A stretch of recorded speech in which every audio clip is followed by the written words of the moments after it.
아저씨, 떨어지지 마세요. 7살 새쌍둥이의 절규가 겨울 새벽 상가 옥상을 울렸습니다. 제발 날 놔줘. 이제 끝이야. 아이들의 가녀린 손이 남자의 옷자락을 붙잡았습니다. 이거 다 드릴게요. 그러니 제발 죽지 마세요. 떨리는 작은 손엔 단돈 5,000원이 쥐어져 있었죠. 그 돈은 새벽거리를 헤매며 폐지를 주었던 아이들의 전부였습니다. 모든 걸 내려놓으려던 한 남자, 그리고 세상에서 가장 가난한 새쌍둥이. 과연 이들 앞에는 어떤 일이 펼쳐지게 될까요? 사연을 시작하기 전에 구독과 좋아요를 눌러주세요. 그리고 어디에서 듣고 계신지 댓글 남겨주시면 여러분의 가정에 행운이 가득 깃들기를 바라겠습니다. 새벽 5시, 캄캄한 반지하 방에서 신음소리가 새어나왔습니다. 할아버지 태문의 목소리였어요. 74살 노인은 낡은 이불을 움켜쥐고 가슴을 쓸어내리고 있었습니다. 심장이 또 조이기 시작한 거죠. 옆방에서 할인이 벌떡 일어났습니다. 새쌍둥이 중 첫째인 할인은 알람이 필요 없었어요. 할아버지의 거친 숨소리가 매일 아침 7살 할인을 깨웠으니까요. 할인은 맨발로 부엌으로 향했습니다. 선반 위 약통을 집어들었어요. 뚜껑을 열자 하얀 알약 서너 개가 덜그러니 굴러다녔습니다. 벌써 다 먹었네. 할인의 손이 떨렸습니다. 하루치도 안 됐어요. 아니, 반나절도 못 버틸 양이었죠. 할인은 입술을 깨물고 약통을 도로 제자리에 놓았습니다. 하준아, 하유라, 일어나. 할인이 동생들을 깨웠습니다. 목소리는 낮았지만 단호했어요. 둘째 하준과 막내 하율은 눈을 뜨자마자 상황을 알아챘습니다. 동생들은 말없이 옷을 껴입었어요. 새 아이의 손은 빨랐습니다. 장갑을 끼고 손술의 손잡이를 확인하고 손전등 건전지를 체크했어요. 7살 아이들이 할 일이 아니었습니다. 하지만 이 집에서는 당연한 아침이었죠. 방 구석에 붕어빵 틀이 놓여 있었습니다. 먼지가 수북이 쌓인 채였어요. 한 달 전까지만 해도 할아버지가 그걸 들고 골목에 나갔었죠. 아이고, 그날도 할아버지는 수레를 끌다가 그 자리에 주저앉았습니다. 가슴을 부여잡고 쓰러진 거예요. 지나가던 사람들이 구급차를 부르려 했지만 태무는 손사래를 쳤습니다. 아니에요. 괜찮아요. 병원은 안 돼. 돈이 없었으니까요. 그날 태무는 다리를 다쳤고 심장은 더 나빠졌습니다. 이제 밖에 나갈 수조차 없었어요. 할인이 할아버지 방문을 살짝 열었습니다. 태무는 누워서 천장을 바라보고 있었어요. 눈은 떠 있었지만 초점이 없었죠. 할아버지, 다녀올게요. 태문이 고개를 돌렸습니다. 7살 아이들이 새벽 5시에 폐지를 주우러 나간다는 게 말이 됩니까? 태문의 눈가가 붉어졌어요. 할인아, 금방 올게요. 오늘은 많이 주울 거예요. 할인이 환하게 웃었습니다. 7살 아이의 웃음이 아니었어요. 어른보다 더 어른 같은 표정이었죠. 태무는 아무 말도 못했습니다. 새쌍둥이가 집을 나섰습니다. 밖에는 눈이 내리고 있었어요. 골목은 어둠에 잠겨 있었고 하얀 눈송이만이 가로등 아래서 춤추고 있었죠. 아이들은 각자의 역할을 알고 있었습니다. 하주는 버려진 박스를 보는 즉시 상태를 판단했어요. 찢어진 건 버리고 깨끗한 것만 골랐죠. 유리조각, 녹슨 못, 위험한 쓰레기를 피하면서요. 하율은 손전등을 들고 앞을 비쳤습니다. 할인은 수거한 종이를 손수레에 쌓으며 머릿속으로 계산했습니다. 한 뭉치에 1,000원. 5뭉치면 아니야, 부족해. 약간만 7,000원이었으니까요. 거기다 오늘 먹을 것까지 사려면 적어도 12,000원은 있어야 했어요. 골목을 돌다 보니 다른 수거꾼이 나타났습니다. 50살쯤 돼 보이는 남자였어요. 남자는 새쌍둥이를 보더니 인상을 찌푸렸습니다. 야, 꼬맹이들. 여긴 내 구역이야. 할인이 고개를 숙였습니다. 죄송해요. 새 아이는 말없이 방향을 바꿨어요. 싸울 힘도 싸울 이유도 없었습니다. 1시간이 지났습니다. 손수레는 겨우 3분의 1 정도 찼어요.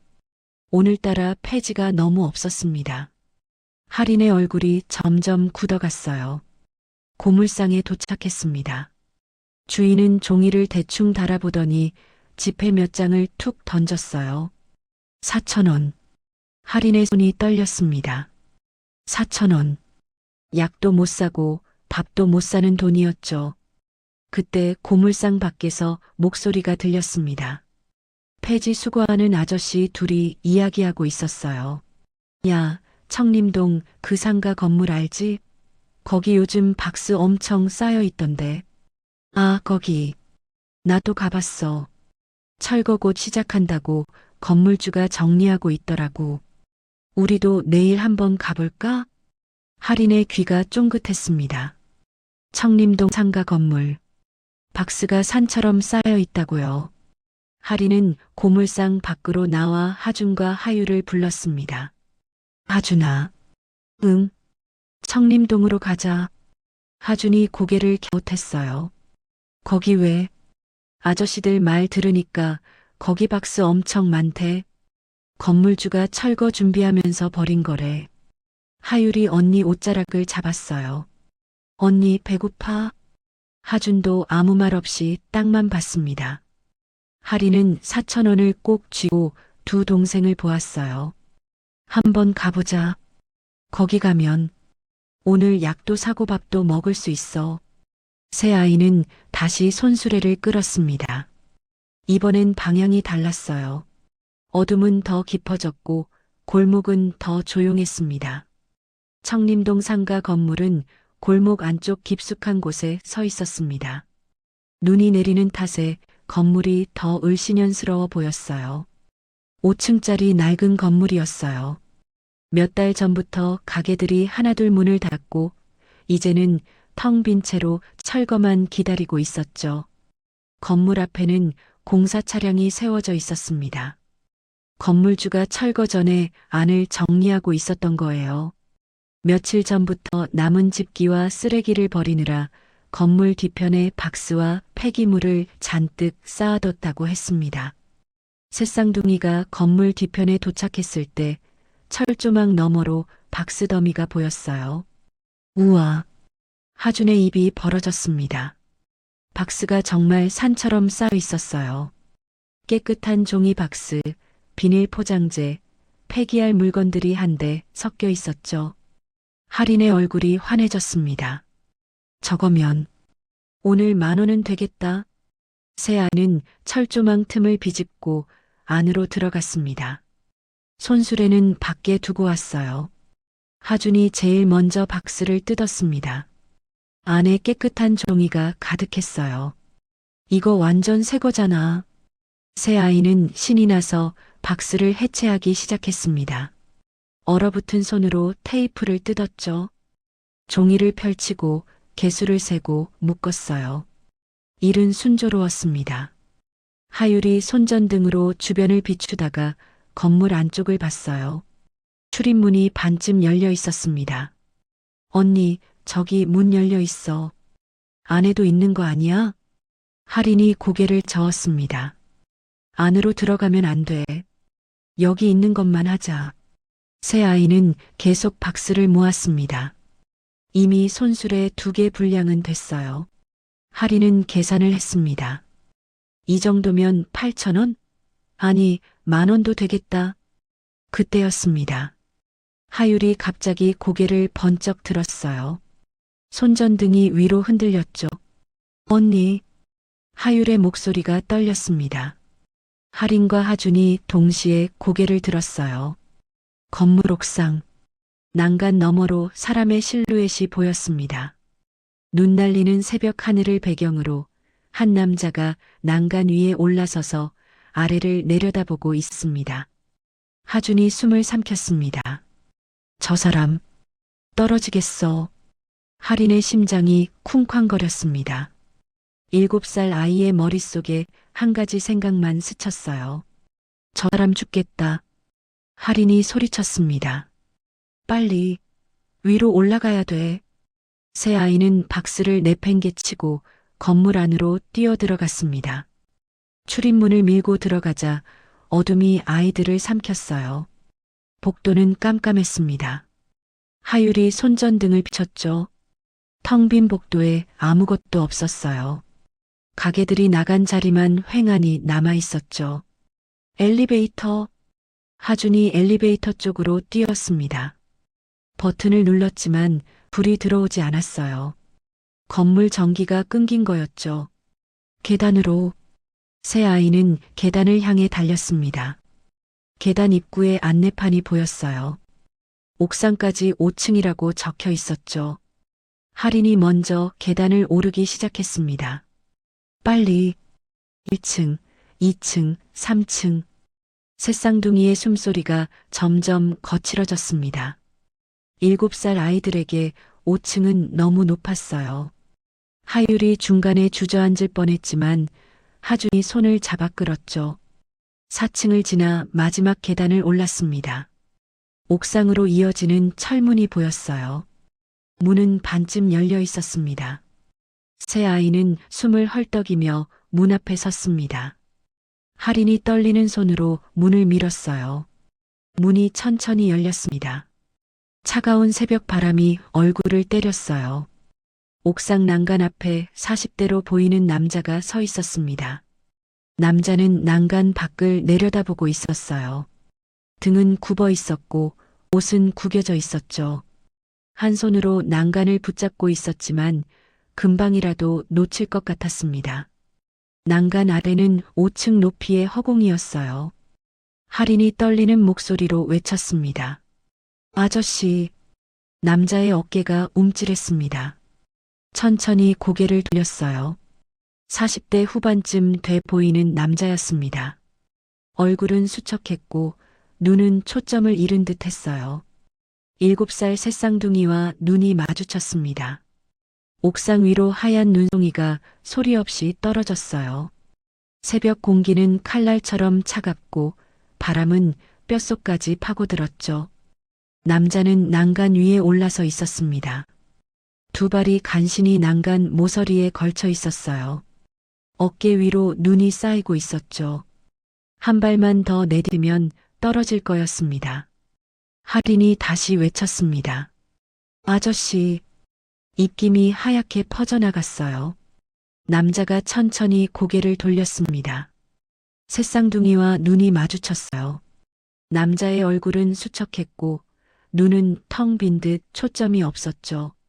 남자가 손을 내저었습니다. 저리 가. 목소리가 갈라져 있었어요. 여긴 아이들이 있을 곳이 아니야. 빨리 내려가. 하준이 한 걸음 앞으로 나갔습니다. 눈물이 얼굴을 스쳤어요. 아저씨, 거기서 내려와요. 남자가 고개를 저었습니다. 눈가가 붉어져 있었죠. 이미 늦었어. 다 끝났어. 남자의 손이 떨렸어요. 난간을 붙잡은 손에 힘이 빠져가고 있었습니다. 하율이 울음을 터뜨렸습니다. 할인이 하율을 붙잡았어요. 하지만 할인의 손도 떨리고 있었죠. 추위 때문만은 아니었습니다. 어떡하지? 어떻게 해야 하지? 7살 아이에게 이 상황은 너무 컸어요. 하지만 할인은 알고 있었습니다. 이대로 가면 저 남자는 떨어진다는 걸. 남자가 허공을 향해 한 발을 내밀었습니다. 안 돼요. 할인이 소리치며 앞으로 뛰었어요. 하준과 하율도 뒤따랐죠. 눈을 밟으며 달려갔습니다.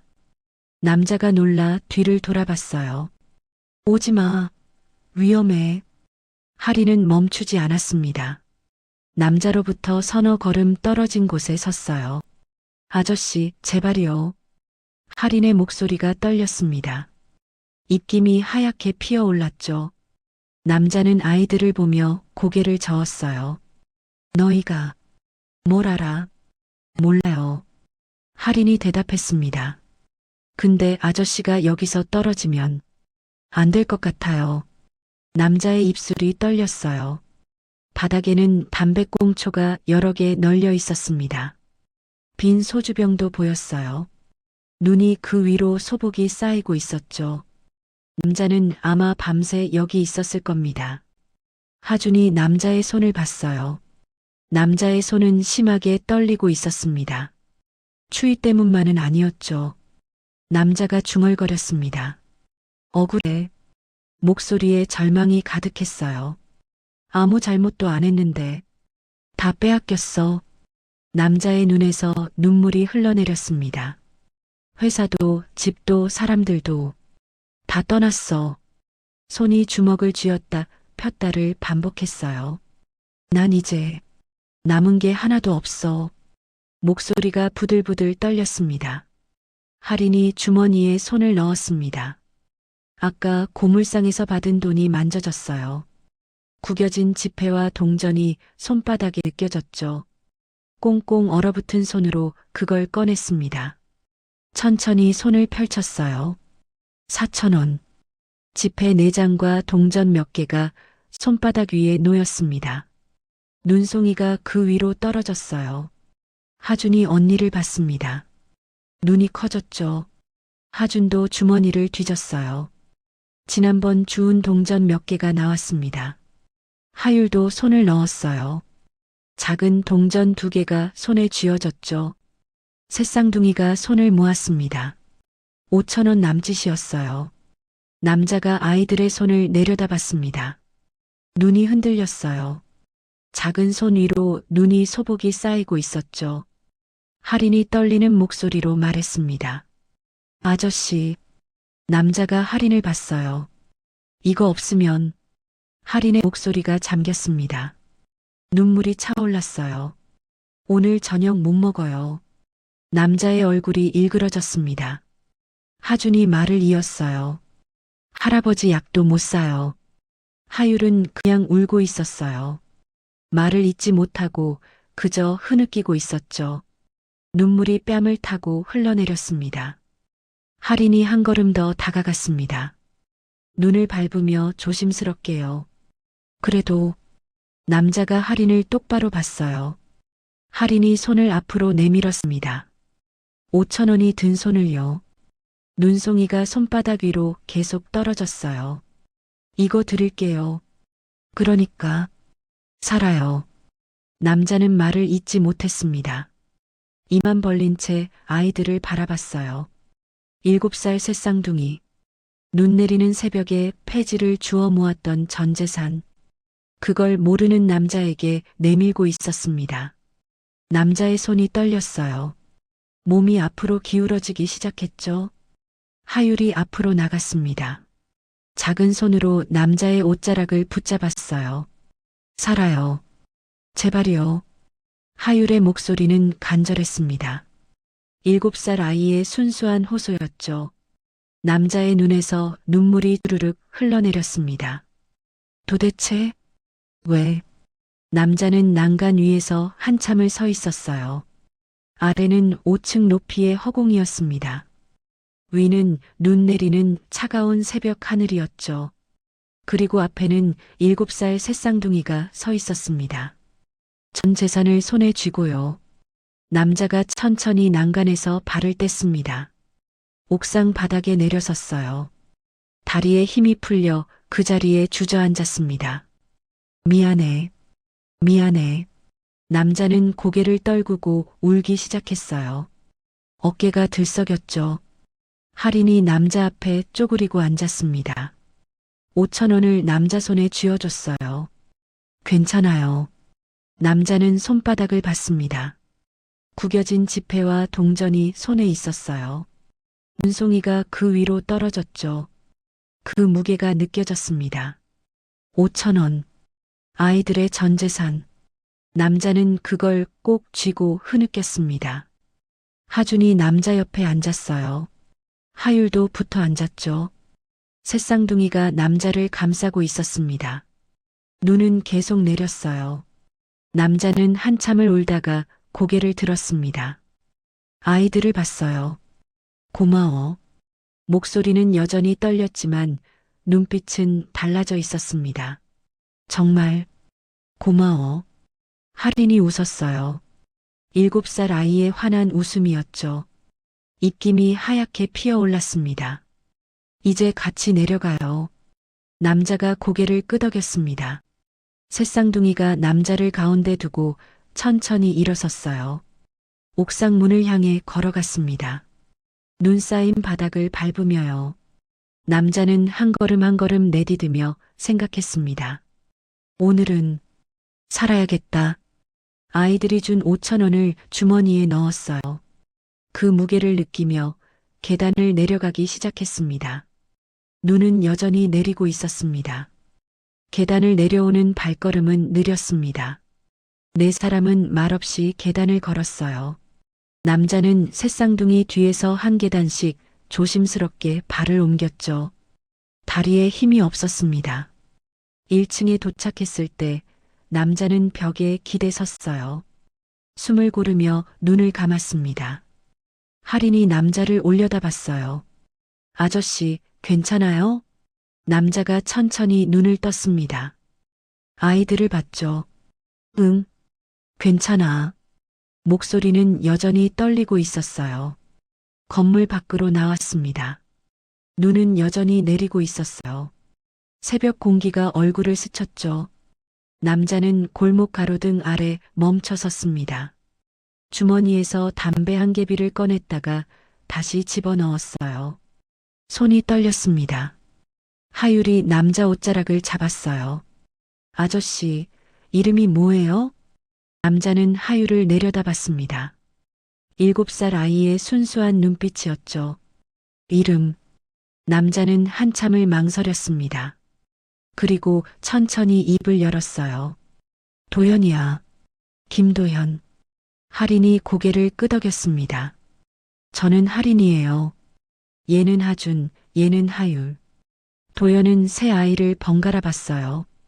눈 속에 서 있는 7살 새쌍둥이. 김도현. 그 이름을 입 밖으로 낸 게 얼마 만인지 몰랐습니다. 1년 전 호텔 개관식장은 화려했습니다. 플래시가 터지고 박수가 쏟아졌어요. 단상 위에 도연이 서 있었죠. 김도연 대표님, 한 말씀 부탁드립니다. 기자들이 소리쳤습니다. 도연은 마이크를 잡았어요. 환하게 웃으며 말했죠. 저희 호텔은 믿음으로 만들어졌습니다.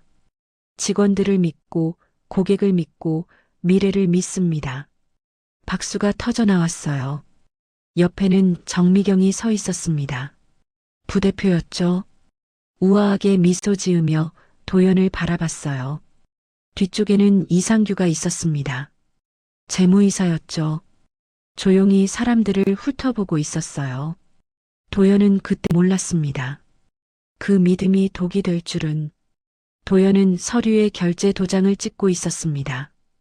이상규가 서류를 내밀었죠.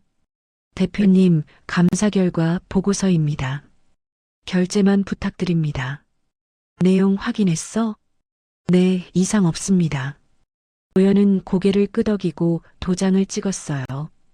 이상규는 서류를 들고 나갔습니다. 다음 날, 검찰 출석 통보서가 도연 책상 위로 날아왔습니다. 뭐야, 이게? 도연은 서류를 펼쳤어요. 횡령 혐의라는 글자가 보였죠.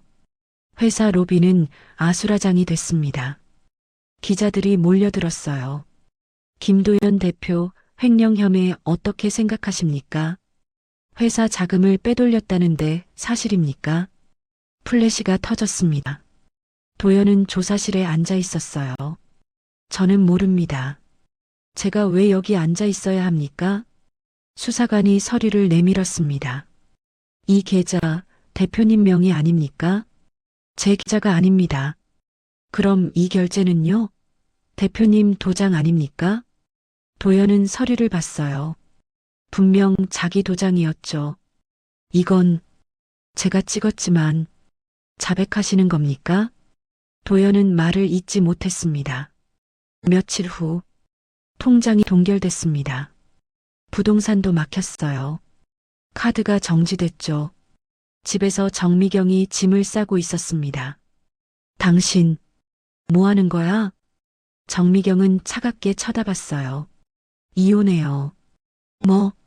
당신 때문에 다 끝났어요. 나까지 망할 순 없어요. 이혼 서류를 탁자에 내던졌습니다.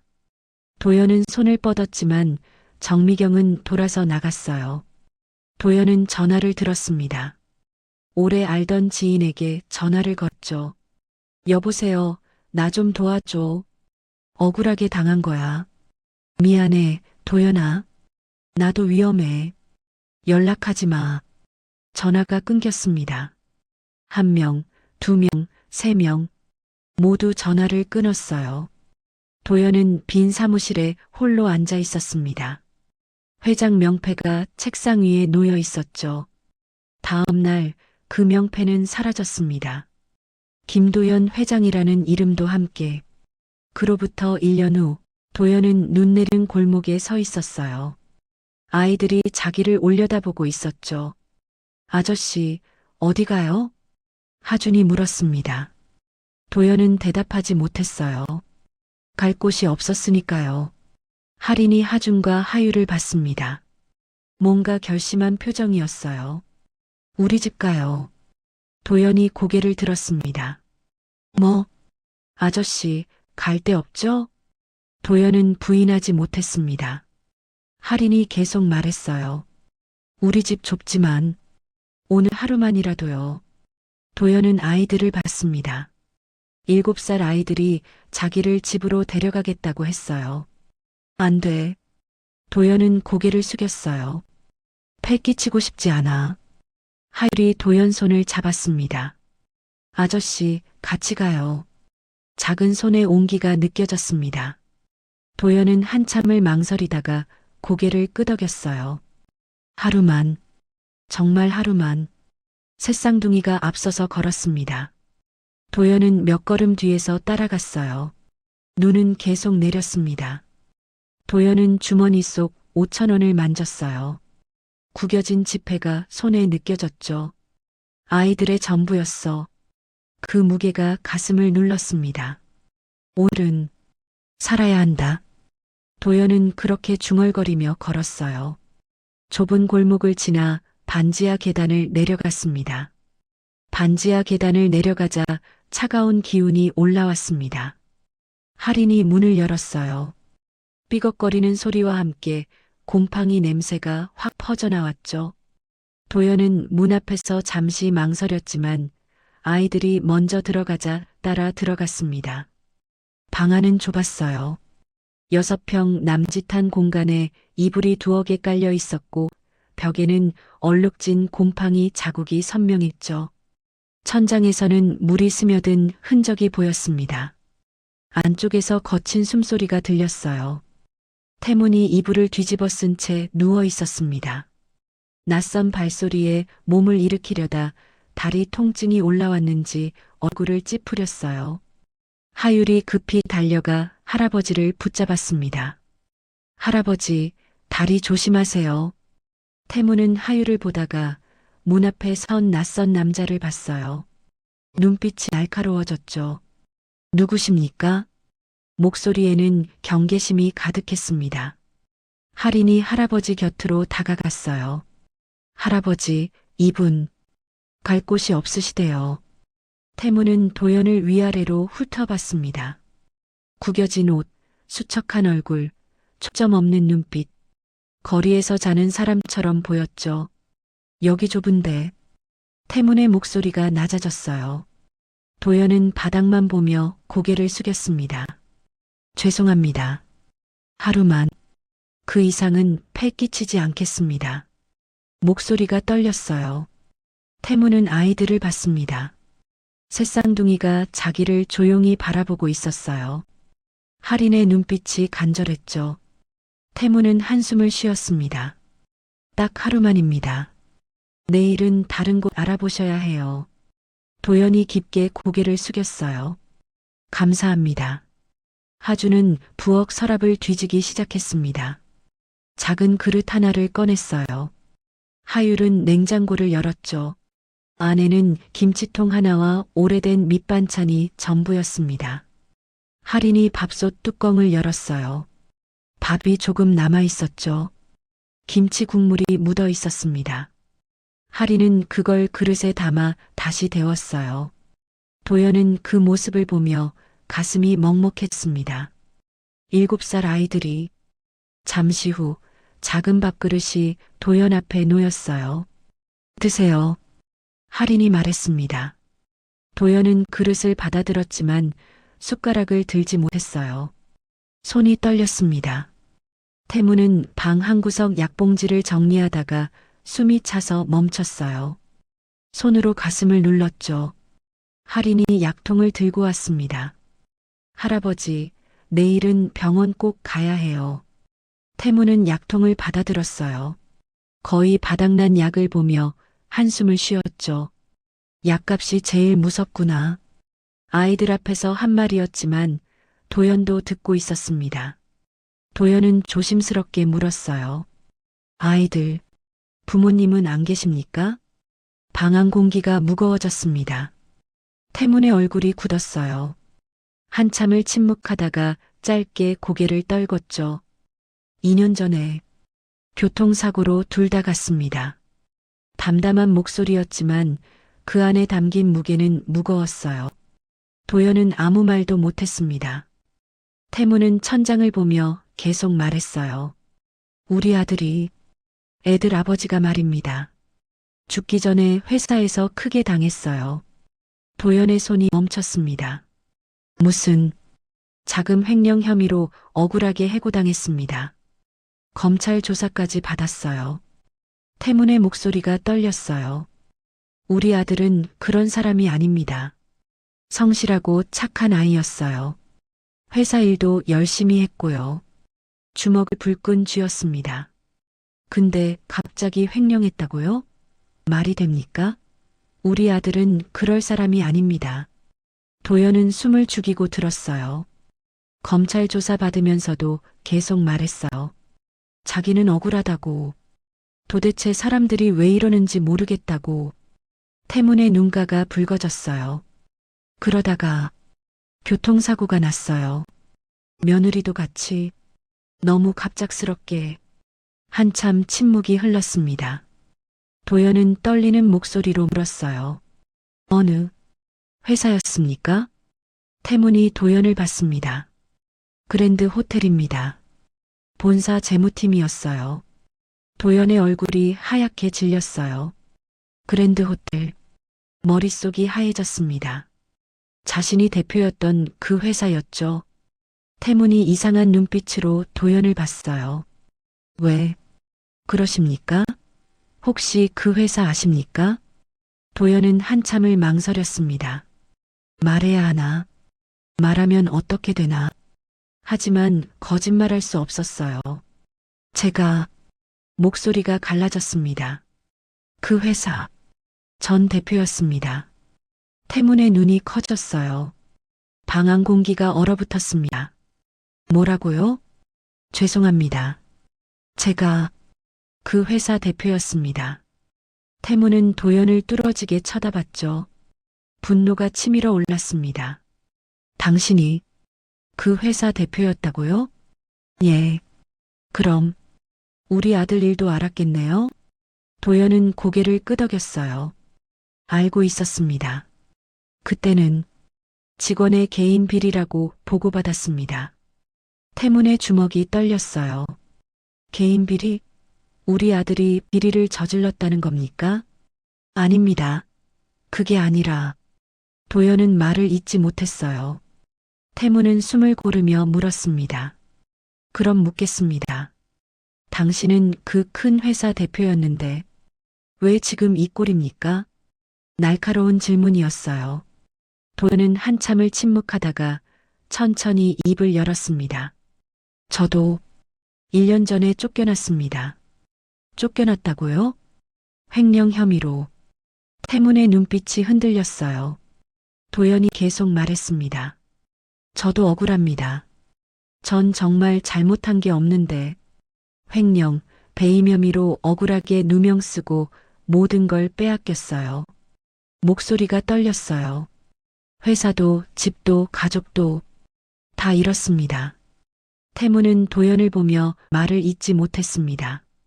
도연의 눈에 눈물이 맺혔어요. 태무는 한참을 도연을 보다가 작게 중얼거렸습니다. 똑같네요. 우리 아들이랑. 예. 도연은 그 말을 듣고 가슴이 철렁했어요. 똑같다. 맞아. 너무 똑같아. 태무는 더 이상 말하지 않았습니다. 천천히 몸을 돌렸어요. 일단 오늘은 좀 쉬세요. 목소리가 조금 부드러워졌습니다. 내일 다시 얘기합시다. 도연은 고개를 숙였어요. 횡령 혐의 해고, 검찰 조사. 우연일까? 도연의 머릿속이 복잡해졌습니다. 방 안에 무거운 침묵이 흘렀습니다. 밖에는 여전히 눈이 내리고 있었어요. 다음 날 새벽 아이들이 또 나갈 채비를 하자 도연이 먼저 일어났습니다. 할인이 놀라 도연을 봤어요. 도연은 장갑을 꼈습니다. 오늘은 나도 같이 갈게. 그리고 할인아, 오늘부터는 위험한 곳 가지 말자. 내가 함께 다닐 테니까. 하준과 하율도 놀란 눈으로 도연을 바라봤죠. 태무는 반대하려다 기침이 올라왔어요. 말이 끊겼습니다. 결국 고개만 끄덕였죠. 조심해서 다녀와요. 도연은 아이들이 챙기는 손수레와 손전등을 봤습니다. 7살 아이들의 생계 도구였어요. 이 아이들이 매일 이렇게 가슴이 먹먹했습니다. 집을 나서기 전 도연은 테이블 위 서류 더미를 봤어요. 낡은 종이들이 쌓여 있었죠. 그중 하나에 이름이 보였습니다. 서영철. 도연은 그 이름을 보며 멈췄어요. 어디선가 본 것 같았습니다. 분명 낯설지 않은 이름이었죠. 재무팀, 서영철. 하지만 기억이 명확하지 않았어요. 수백 명의 직원이 있었으니까요. 도연은 고개를 저었습니다. 아니야. 지금은 확실하지 않아. 감정으로 엮으면 안 돼. 골목으로 나왔습니다. 눈은 그쳤지만 바닥에는 하얀 눈이 쌓여 있었어요. 아이들은 익숙하게 움직였습니다. 하주는 박스를 보고 즉시 상태를 판단했어요. 하율은 손전등으로 길을 비췄죠. 하리는 수거한 종이를 정리하며 계산했습니다. 도연은 그 모습을 보며 이 집의 생계가 얼마나 위태로운지 실감했어요. 위험을 전제로 하는 삶. 1시간쯤 지났을까요? 손수레가 어느 정도 찼습니다. 고물상에 도착했어요. 주인은 아이들을 보더니 귀찮은 듯 종이를 대충 달았습니다. 오늘은 5,000원. 할인의 표정이 어두워졌어요. 예상보다 적었죠. 도연이 앞으로 나갔습니다. 정확히 달아주십시오. 목소리가 낮고 단호했어요. 주인이 도연을 올렸다 봤습니다. 순간 주인의 태도가 바뀌었죠. 아, 예. 다시 달아볼게요. 주인은 종이를 다시 달았어요. 이번엔 정확하게요. 6,000원입니다. 도연은 그 모습을 보며 씁쓸하게 웃었습니다. 어른 한 명이 나섰을 뿐인데 태도가 완전히 달라지네. 그동안 아이들은 얼마나 무시당했을까요? 도연은 예전의 자기를 떠올렸습니다. 대표 명함 하나로 모든 게 달라졌었죠. 그때는 몰랐어요. 그게 얼마나 허상인지. 집으로 돌아왔습니다. 태무는 여전히 누워 있었어요. 약을 먹고 잠시 잠든 듯 했죠. 도연은 조용히 테이블에 앉았습니다. 아까 봤던 서류를 다시 꺼냈어요. 서영철. 손가락으로 이름을 따라갔습니다. 해고 통지서였어요. 날짜는 2년 전이었죠. 사율 안에는 자금 횡령이라고 적혀 있었습니다. 도연은 자기 사건과 비교했어요. 똑같았습니다. 혐의도, 절차도, 타이밍도. 우연일까? 도연은 고개를 저었어요. 아니야. 너무 닮았어. 하지만 아직 증거가 없었습니다. 단정할 수 없었죠. 도연은 예전에 쓰던 노트를 꺼냈습니다. 먼지가 쌓여 있었어요. 첫 장을 펼치고 날짜를 적었습니다. 그리고 키워드만 적기 시작했어요. 서영철 해고 2023년 횡령 혐의 검찰 조사 억울함 교통사고 사망 김도현 2024년 횡령 혐의 검찰 조사 억울함 도연은 펜을 멈추고 노트를 바라봤습니다. 패턴이 보였어요. 하지만 해석은 하지 않았습니다. 아직은 추측일 뿐이었으니까요. 확인해 봐야 해. 도연은 자기 사건 기록을 다시 구해야겠다고 생각했어요. 그리고 영철의 사건도 확인해야 했죠. 하지만 휴대폰이 없었습니다. 요금을 못내 끊긴 지 오래였어요. PC방에 가자. 도연은 주머니를 뒤졌습니다. 아이들이 준 5,000원이 아직 남아 있었어요. 쓰지 않고 아껴뒀던 거였죠. 밤이 됐어요. 도연은 근처 PC방으로 향했습니다. 낡은 건물 2층에 있었죠. 1,000원을 내고 자리에 앉았어요. 포털 사이트를 열었습니다. 검색창에 자기 이름을 쳤죠. 김도연 횡령. 수많은 기사가 쏟아졌습니다. 그랜드 호텔 김도연 대표 횡령 혐의로 구속영장. 김도연 전 대표 수십억대 비자금 조성 의혹. 화려했던 호텔 제국 한순간에 무너져. 도연은 기사를 하나씩 캡처했어요. 날짜별로 정리했죠. 그리고 다시 검색창에 쳤습니다. 서영철 그랜드 호텔. 기사는 거의 없었어요. 단 하나만 나왔죠.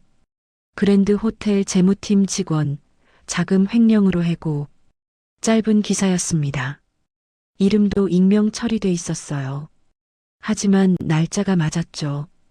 도연은 그 기사도 저장했습니다. 영철 씨 사건도 언젠가 확인해야 해. 하지만 지금은 아니었어요. 아직 준비가 안 됐죠.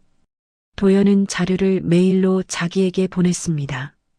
여러 개로 나눠서요. 천천히 확인해 보자. PC방을 나왔습니다. 골목은 어두웠어요. 가로등 하나만이 희미하게 불을 밝히고 있었죠. 도연은 걸으며 생각했습니다. 영철 씨와 나 같은 방식으로 당했어. 누가? 왜? 아직 답은 없었어요. 하지만 하나는 확실했습니다. 이건 우연이 아니야. 도연은 주먹을 불끈 쥐었습니다. 집 근처 골목에 들어섰을 때였어요. 발소리가 들렸습니다. 도연은 뒤를 돌아봤죠. 아무도 없었어요. 하지만 분명 누군가 있었습니다. 그림자가 스쳤거든요. 도연은 빠르게 걸음을 옮겼어요. 발소리는 한동안 따라오다가 어느 순간 멈췄습니다. 도연은 집 앞에 서서 뒤를 돌아봤어요. 골목은 조용했습니다. 하지만 가슴이 두근거렸어요.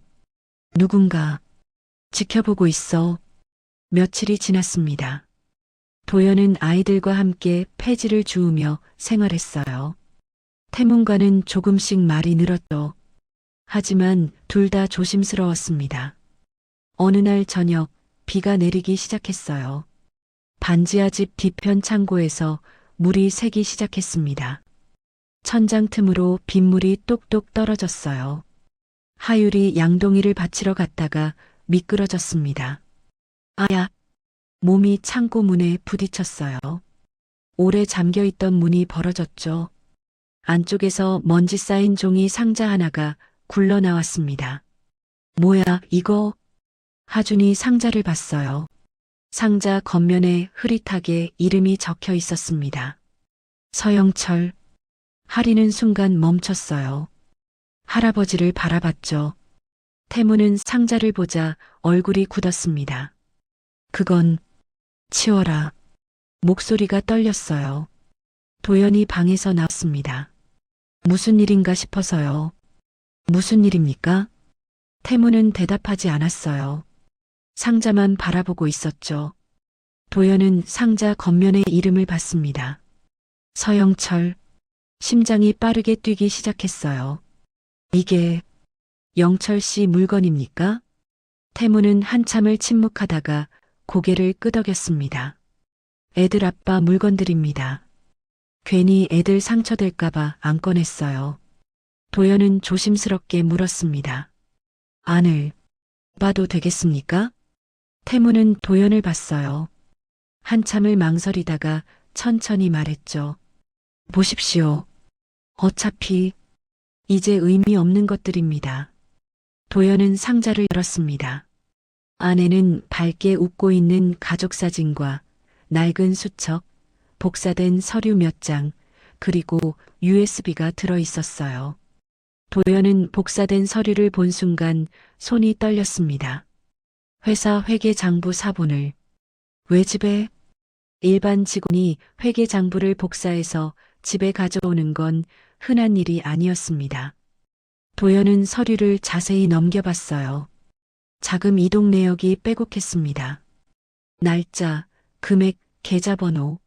그중 몇몇 항목에 빨간 펜으로 동그라미가 쳐져 있었어요. 도연은 표시된 부분을 자세히 봤습니다. 해외 계좌로 나간 자금들이었죠. 수상하다고 생각했구나. 상자 안에 있던 낡은 수첩을 꺼냈습니다. 수첩을 펼쳐 작성된 내용을 살펴봤습니다. 해외 송금 내역을 추적한 기록들이었습니다. 그리고 한 문장이 눈에 들어왔죠. 이상규 이사님께 보고했으나 그냥 넘어가라고 하심. 왜? 도연의 손이 떨렸습니다. 재무이사한테 보고했는데 묵살당했어? 마지막 페이지에는 이렇게 적혀 있었습니다. USB에 백업 완료. 만약을 위해. 도연은 USB를 집어들었어요. 가슴이 두근거렸습니다. 도연은 상자를 닫고 일어섰습니다. 잠깐, 밖에 다녀오겠습니다. 태문이 물었습니다. 어디 가십니까? 확인할 게 있습니다. 금방 올게요. 비가 내리는 저녁이었습니다. 도연은 우산도 없이 PC방으로 뛰었어요. 빗물이 얼굴을 적셨지만 신경 쓰지 않았죠. PC방에 도착했습니다. 자리에 앉아 USB를 꽂았어요. 손이 떨렸습니다. 파일이 열렸습니다. 자금 이동 내역이었죠. 도연은 화면을 내려보기 시작했습니다. 날짜별로 정리된 송금 내역이 빼곡했어요. 적게는 몇백만 원부터 많게는 몇천만 원까지 반복적이었죠. 매주 매달 규칙적으로. 그리고 수치 계좌가 눈에 들어왔습니다. KS 인베스트먼트, JS 캐피탈, LS 홀딩스. 도연은 그 이름들을 보며 눈을 가늘게 떴어요. 법인 이름. 하나씩 검색하기 시작했습니다. 첫 번째 법인 KS 인베스트먼트. 대표 이름이 나왔어요. 김민정. 도연의 심장이 멎는 것 같았습니다. 김민정? 이상규 이사 아내랑 이름이 같잖아. 10년 넘게 함께 일하며 부부 모임으로 여러 번 본 적 있었죠. 두 번째 법인을 검색했습니다. 역시 같은 이름. 김민정. 세 번째도 마찬가지였습니다. 모두 이상규 아내 명의였어요. 도연은 숨이 막혔습니다. 이상규. 아내 명의로 돈을 빼돌린 거였어. 도연은 화면을 계속 내려봤습니다. 총 송금액을 계산했어요. 수십억 원이었습니다. 도연은 본인 사건을 떠올렸어요. 1년 전 자기도 똑같은 혐의를 받았었죠. 회사 자금을 해외 계좌로 빼돌렸다고요. 그때 검찰이 제시한 증거도 이런 식이었습니다. 날짜, 금액, 계좌. 하지만 도연은 모르는 일이었어요. 누군가 나를 희생양으로 만들었어. 이제 알았습니다. 이상규, 당신이었구나. 도연은 소름이 돋았어요. 영철도 똑같았습니다. 이상규의 비리를 발견했고 그걸 보고하려 했겠죠. 하지만 이상규가 먼저 움직였어요. 영철에게 누명을 씌웠죠. 그리고 나도. 도연의 손이 떨렸습니다. 정미경도 연루돼 있을 거야. 회사 부대표였던 도연의 전 아내. 이상규와 오래전부터 내연 관계였던 그녀도 분명 알고 있었을 겁니다. 둘이 함께 움직였을 가능성이 컸습니다. 둘이 짜고 내 회사를 빼앗은 거였어. 도연은 파일을 복사했습니다. 여러 개로 나눠서요. 메일로 보냈죠. 이제 증거가 있어. 하지만 아직은 조심해야 했습니다. 누구한테 보여줘야 하지? 변호사? 검찰? 신뢰할 수 있는 사람이 필요했어요. 도연은 자리에서 일어났습니다. USB를 주머니에 넣었죠. PC방을 나왔어요. 비는 여전히 내리고 있었습니다. 도연은 골목길을 걸었어요. 그때였습니다. 뒤에서 발소리가 들렸어요. 도연은 뒤를 돌아봤습니다. 아무도 없었어요. 하지만 분명 소리가 났었죠. 도연은 빠르게 걸음을 옮겼습니다. 발소리는 계속 따라왔어요. 도연은 뛰기 시작했습니다. 집까지 단숨에 달렸죠. 집 앞에 도착해서 문을 열고 들어갔어요. 숨을 헐떡이며 뒤를 돌아봤습니다. 골목은 조용했습니다. 하지만 도연은 알았어요. 누군가 날 지켜보고 있어. 이상규, 당신이 보낸 거지? 도연은 주머니 속 USB를 만졌습니다. 밖에서는 비가 더 세차게 내렸어요. 도연은 집에 들어와서도 한참을 서 있었습니다. 태문이 물었습니다. 뭐가 있었나요? 있었습니다. 결백을 증명할 중요한 게. 도연은 태문을 똑바로 봤어요. 서영철 씨 결백을 증명하겠습니다. 그리고 제 결백도 함께요. 그날 밤 도연은 잠을 이루지 못했어요. 변호사를 찾아야 해. 다음 날 아침 도연은 일찍 일어나 주머니를 뒤졌습니다. 지갑 안쪽에 오래된 명함들이 끼워져 있었습니다. 박지훈 변호사. 10년 전 회사 법률 자문이었던 사람. 개인적으로도 가까웠던 사람이죠. 도연은 공중전화로 전화를 걸었어요. 여보세요? 지훈 씨. 접니다. 김도연. 도연 형님? 목소리에 놀라움이 가득했어요. 오랜만입니다. 형님, 어떻게 지내셨어요? 그동안 소식이. 지훈의 목소리에는 걱정이 섞여 있었어요. 말하자면 깁니다. 만나서 얘기할 수 있을까요? 물론이죠. 내일 오전 10시에 오십시오. 다음 날, 도연은 낡은 정장을 입고 변호사 사무실로 향했습니다. 지훈은 도연의 모습을 보고 눈빛이 흔들렸습니다. 수척한 얼굴, 낡은 정장. 하지만 아무 말도 하지 않았어요. 대신 악수를 청했죠. 앉으십시오. 도연은 소파에 앉자마자 USB를 책상 위에 놓았습니다. 이게 뭡니까? 도연은 모든 것을 말했습니다. 자신의 이야기를, 그리고 2년 전 똑같이 당한 직원 서영철의 이야기를. 지훈은 말없이 듣더니 USB를 컴퓨터에 꽂았습니다. 화면을 내려보던 지훈의 표정이 점점 굳어졌습니다. 이건 조직적 횡령의 증거네요. 지훈은 계속 화면을 보다가 도연을 봤습니다. 하지만 형님, 이것만으론 형님 무죄를 직접 증명할 순 없습니다. 도연의 얼굴이 굳었어요. 이건 서영철 씨가 2년 전에 발견한 증거입니다. 형님 사건은 1년 전이고요. 하지만 패턴이 똑같습니다. 같은 회사, 같은 수법. 지훈의 눈빛이 날카로워졌어요. 이걸 근거로 재수사를 청구할 수 있습니다. 두 사건의 연관성을 주장하는 거죠.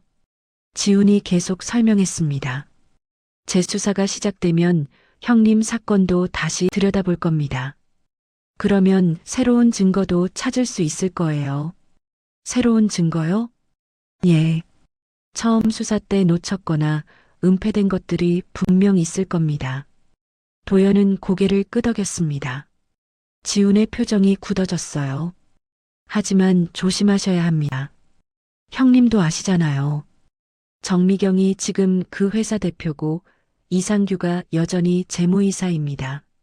지훈은 씁쓸하게 웃었어요. 둘이서 회사를 장악하고 있어요. 가만히 있지 않을 겁니다. 도연은 고개를 끄덕였습니다. 예상했던 일이었죠. 그래도 해야 합니다. 지훈은 잠시 도연을 보다가 고개를 끄덕였습니다. 좋습니다. 형님이 그렇게 말씀하시면 제가 끝까지 함께하겠습니다. 고맙습니다. USB 원본은 제가 보관하겠습니다. 포렌식 절차부터 시작하죠. 사흘 후 지훈은 검찰에 재수사 청구서를 제출했습니다. 검찰이 움직이기 시작했어요. 두 사건 기록이 다시 열렸습니다. 이거 봐. 패턴이 완전히 똑같아. 이건 우연이 아니야. 재검토 들어가야겠어. 일주일 후 수사팀이 새로 꾸려졌습니다. 김도연 사건 관련 자료를 처음부터 다시 뒤기 시작했어요. 그리고 하나씩 발견되기 시작했습니다. 삭제된 이메일이 복구됐고 위조된 결제 문서가 발견됐죠. 이거 봐, 정미경이 이상규한테 보낸 메일이야. 김도연 제거 계획. 검사가 화면을 가리켰어요. 계획적이었어.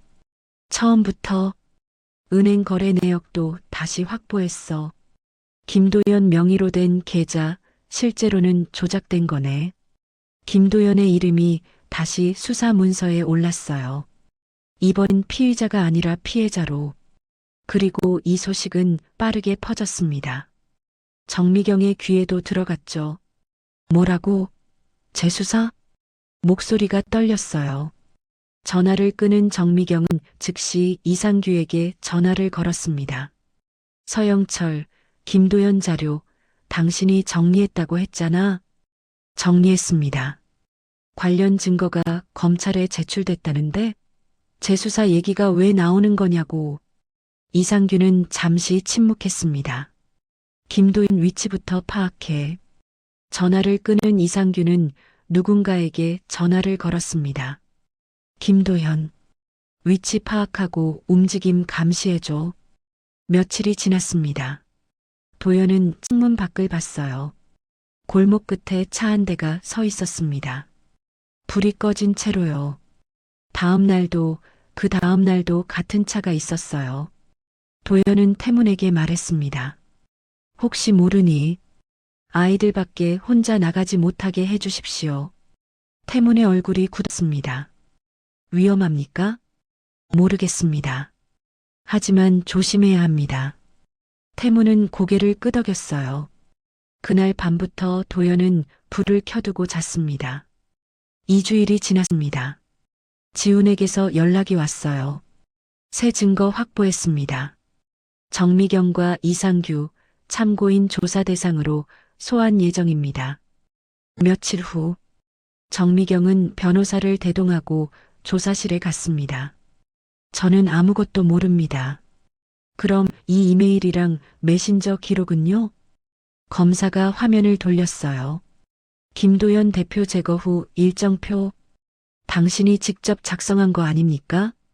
정미경은 말을 잇지 못했습니다. 이상규도 같은 날 조사를 받았어요. 이 계좌들 전부 당신 아내 명의네요? 설명해 주십시오. 그건 저도 모르는 일입니다. 당신이 재무이사로 있는 그 회사 돈이 여기로 들어갔습니다. 그런데도 모릅니까? 이상규의 이마에 땀이 맺혔습니다. 며칠 후 검찰은 구속영장을 청구했습니다. 영장심사 날 정미경은 법원에 나타났어요. 기자들이 몰려들었습니다. 혐의 인정하십니까? 정미경은 고개를 숙였습니다. 판사가 서류를 보더니 말했어요. 영장을 발부합니다. 안 돼요. 하지만 수갑이 채워졌습니다. 이상규도 같은 날 구속됐어요. 그날 저녁 도연은 집에서 뉴스를 봤습니다. 그랜드 호텔 대표 정미경, 재무이사 이상규 구속. 화면에는 수갑찬 두 사람이 구치소로 들어가는 모습이 나왔어요. 도연은 창밖을 봤습니다. 감시하던 차가 사라졌어요. 지훈에게서 문자가 왔습니다. 구속 완료. 재판 준비 시작합니다. 도연은 주먹을 쥐었어요. 이번엔 반드시. 창밖으로 눈이 내리기 시작했습니다. 석 달이 흘렀습니다. 재판날이 밝았어요. 도연은 그날 아침 일찍 일어났습니다. 아이들이 다림질한 정장을 입었어요. 아저씨, 오늘이죠? 할인이 물었습니다. 응, 오늘이야. 꼭 이기세요. 태문이 도연의 어깨를 잡았습니다. 우리 아들 억울함도 꼭 풀어주십시오. 약속합니다. 법원 앞은 기자들로 북적였습니다. 도연은 지훈과 함께 법정으로 들어갔어요. 방청석 한쪽에 태문이 휠체어를 타고 앉아 있었습니다. 새쌍둥이도 함께였죠. 반대편에는 정미경과 이상규가 앉아 있었어요. 두 사람은 죄수복을 입고 있었습니다. 수갑이 채워져 있었죠. 1년 전까지만 해도 그랜드 호텔을 장악했던 사람들이었어요. 하지만 지금은 피고인이었습니다. 재판장이 입장했습니다. 재판을 시작하겠습니다. 검사가 일어섰어요. 이 사건은 두 건의 횡령 및 배임 누명이 실제로는 하나의 조직적 범죄였음을 밝히는 재판입니다. 화면에 타임라인이 떴습니다. 2023년 서영철, 2024년 김도연. 같은 혐의, 같은 수법. 진짜 범인은 바로 저 두 사람입니다. 검사가 정미경과 이상규를 가리켰어요. 방청석이 술렁였습니다. 증거를 제시하겠습니다. 화면이 바뀌었습니다. USB 자료, 계좌 내역, 위조된 결제 문서, 복구된 이메일, 메신저 대화. 증거들이 하나씩 화면에 떴어요. 첫 번째 화면에는 계좌 내역이 빼곡했고 빠져나간 돈은 50억 원이 넘었습니다. 수취인은 모두 김민정, 이상규의 아내였어요.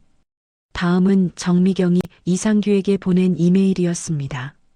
제목은 도연 제거 후 일정 확인. 내용에는 이사회 소집, 대표 승계 절차가 상세히 적혀 있었어요.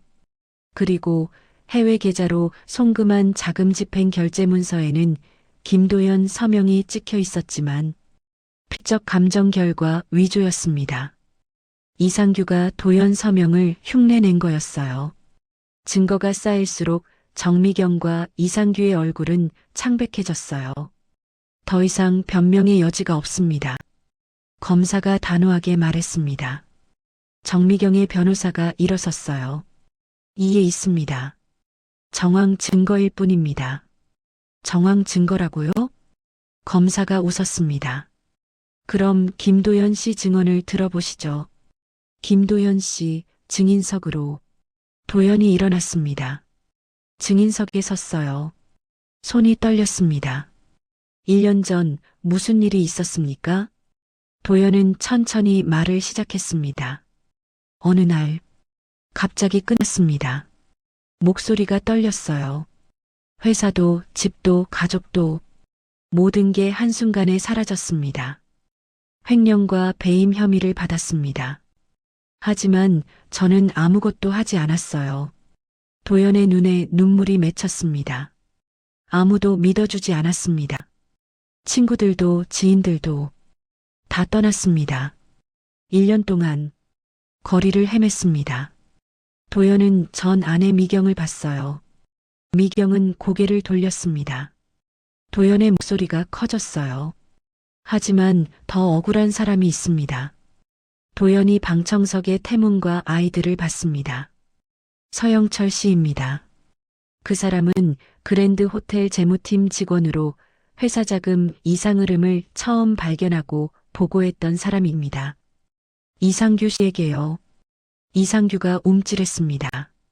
하지만 묵살당했고 오히려 횡령 누명을 썼습니다. 도연의 목소리가 떨렸어요. 그리고 검찰 조사받다가 교통사고로 세상을 떠났습니다. 아내와 함께요. 5살 새쌍둥이를 남기고요. 방청석에서 흐느끼는 소리가 들렸습니다. 도연은 정미경과 이상규를 똑바로 봤어요. 당신들이 빼앗은 건 제 인생만이 아닙니다. 한 가족을 완전히 무너뜨렸습니다. 도연은 더 이상 말을 잇지 못했습니다. 고개를 숙였어요. 자리로 돌아가십시오. 재판장이 말했습니다. 잠시 침묵이 흘렀습니다. 재판장이 정미경과 이상규를 봤어요. 피고인들 할 말 있습니까? 이상규가 천천히 일어섰습니다. 손이 떨리고 있었어요.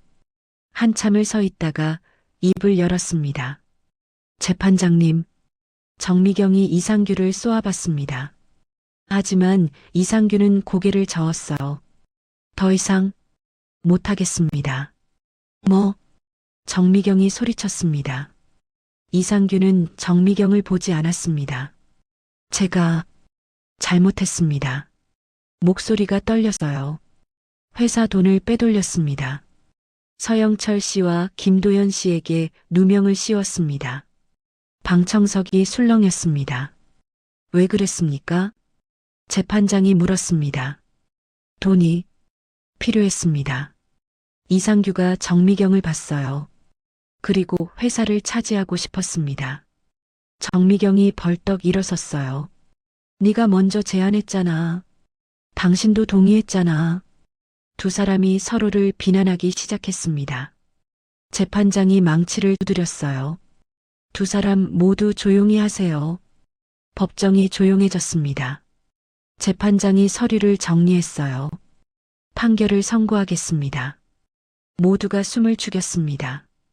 피고인 정미경, 이상규는 업무상 횡령, 배임, 문서 위조, 무고 혐의로 유죄를 선고합니다. 정미경, 이상규 징역 10년.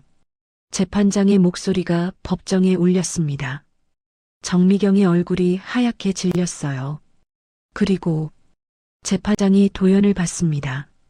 김도연 씨에 대한 모든 혐의는 무죄로 인정합니다. 도연의 눈에서 눈물이 흘러내렸습니다. 또한 서영철 씨에 대한 혐의도 무죄로 인정하며 재판장이 잠시 멈췄습니다. 그의 명예를 회복합니다. 방청석에서 태문이 울음을 터뜨렸습니다. 우리 아들은 나쁜 사람이 아니었어. 할인이 할아버지 손을 꼭 잡았어요. 하주는 고개를 숙였고 하율은 소리 없이 울었습니다. 재판장이 계속 말했습니다. 다만 서영철 씨 부부의 교통사고 건에 대해서는 검찰이 재조사를 검토했으나 어떤 범죄에 연루되었다는 결정적인 증거는 찾지 못했습니다. 하지만 사고 전후의 정황을 보면 단순 사고라고 하기엔 이상하네요. 재판장이 정미경과 이상규를 날카롭게 노려봤어요. 의미심장한 침묵이 흘렀습니다. 이상으로 판결을 마치겠습니다. 망치 소리가 울리고 재판이 끝났습니다. 도연은 한참을 증인석에 앉아 있었어요. 지훈이 다가왔습니다. 형님, 이겼습니다. 밖으로 나가자 태문이 기다리고 있었어요. 도연은 태문 앞에 섰습니다. 어르신 서영철 씨, 무죄입니다. 명예가 회복됐습니다. 태문의 눈에서 눈물이 주르륵 흘러내렸어요. 정말 고마워요. 도연은 아이들 앞에 무릎을 꿇었어요. 늦어서 미안해. 더 빨리 밝혔어야 했는데. 할인이 도연의 손을 잡았습니다. 아니에요. 아저씨 고마워요. 하율이 도연을 껴안았어요. 법원 계단 위 햇빛이 밝게 비쳤습니다. 1년 만에 느껴보는 따뜻한 햇살이었어요. 도연은 하늘을 올려다봤습니다. 서영철 씨, 이제 편히 쉬십시오. 재판이 끝나고 한 달이 지났습니다. 도연은 법적으로 아이들과 태문의 후견 절차를 진행했어요. 태문은 처음엔 망설였습니다. 제가 폐를 끼치는 건 아닌지. 하지만 아이들을 보고 마음을 정했죠. 부탁드립니다. 태문이 서류에 도장을 찍었습니다. 도연은 작지만 따뜻한 집을 찾았어요. 반지하가 아닌 햇빛이 잘 드는 2층 빌라였습니다. 이사 가는 날, 아이들은 새 집을 보며 눈이 커졌어요. 우와! 하율이 창문을 열었습니다. 햇빛이 쏟아져 들어왔죠. 여기가 우리 집이에요? 하인이 물었습니다. 응. 이제부터 여기가 너희 집이야. 하주는 방을 돌아다니다가 멈춰 섰어요. 곰팡이 냄새 안 나. 도연은 아이들을 보며 미소 지었습니다. 겨울이 지나고 봄이 왔습니다. 아이들은 8살이 됐어요. 입학 시즌이었죠. 도연은 새쌍둥이의 입학 서류를 준비했습니다. 이제 학교 가는 거야? 하율이 물었어요. 응. 다음 주부터. 아이들은 새 책가방을 받았습니다. 공책과 필통도요. 첫 등교날 아침, 새쌍둥이는 새 옷을 입고 거울을 봤습니다. 언니, 우리 진짜 학교 가는 거야? 하율이 물었어요. 응. 이제 매일 가는 거야. 할인이 대답했습니다. 도연은 아이들을 학교 앞까지 데려다 줬어요. 다녀올게요. 새쌍둥이가 동시에 외쳤습니다. 도연은 아이들이 교문으로 들어가는 모습을 지켜봤어요. 가슴이 뭉클했습니다. 태문도 조금씩 나아지고 있었습니다. 병원에서 정기적으로 치료를 받았어요. 물리치료도 시작했죠. 다리가 조금씩 좋아지고 있습니다. 의사가 말했습니다. 완전히 걷기는 어렵겠지만 지팡이 정도는 가능할 겁니다. 태문은 고개를 끄덕였어요. 그것만으로도 감사합니다. 집 한켠에는 낡은 폐지 카트가 세워져 있었습니다. 더 이상 끌리지 않는 카트였어요. 할인이 카트를 보며 물었습니다. 아저씨, 이거 버려요? 아니. 도연이 고개를 저었습니다. 그냥 두자. 우리가 어떻게 살았는지 기억하려고. 어느 날 오후, 도연은 아이들과 함께 산책을 나갔습니다. 걷다 보니 그곳에 도착했어요. 청림동 상가 건물. 몇 달 전 도연과 아이들이 처음 만났던 곳이었습니다. 건물은 여전히 그대로였어요. 철거되지 않고 서 있었죠. 하율이 건물을 올려다봤습니다. 여기, 그때 그 건물이네. 도연도 옥상을 올려다봤어요. 몇 달 전 그날 난간 위에 서 있던 자신, 그리고 자신들의 전부를 건넨 새쌍둥이. 하율이 조용히 말했습니다. 그때 아저씨 떨어질 뻔했잖아요. 우리가 가진 전 재산 다 드렸었는데. 할인이 덧붙였어요. 그날 저녁 못 먹을 돈이었는데. 도연의 눈가가 뜨거워졌습니다. 너희가 날 살렸어. 그날. 하준이 도연의 손을 잡았습니다. 이제 우리가 함께잖아요. 도연은 고개를 끄덕였어요. 그래. 이제 우리가 가족이야. 네 사람은 한참을 건물을 바라봤습니다. 그리고 천천히 돌아섰어요. 집으로 가는 길. 하율이 물었습니다. 아저씨, 저녁 뭐 먹어요? 뭐 먹고 싶은데? 떡볶이. 나는 치킨. 아이들이 제잘거렸습니다. 도연은 그 소리를 들으며 걸었어요. 평범한 대화였습니다. 평범한 일상이었죠.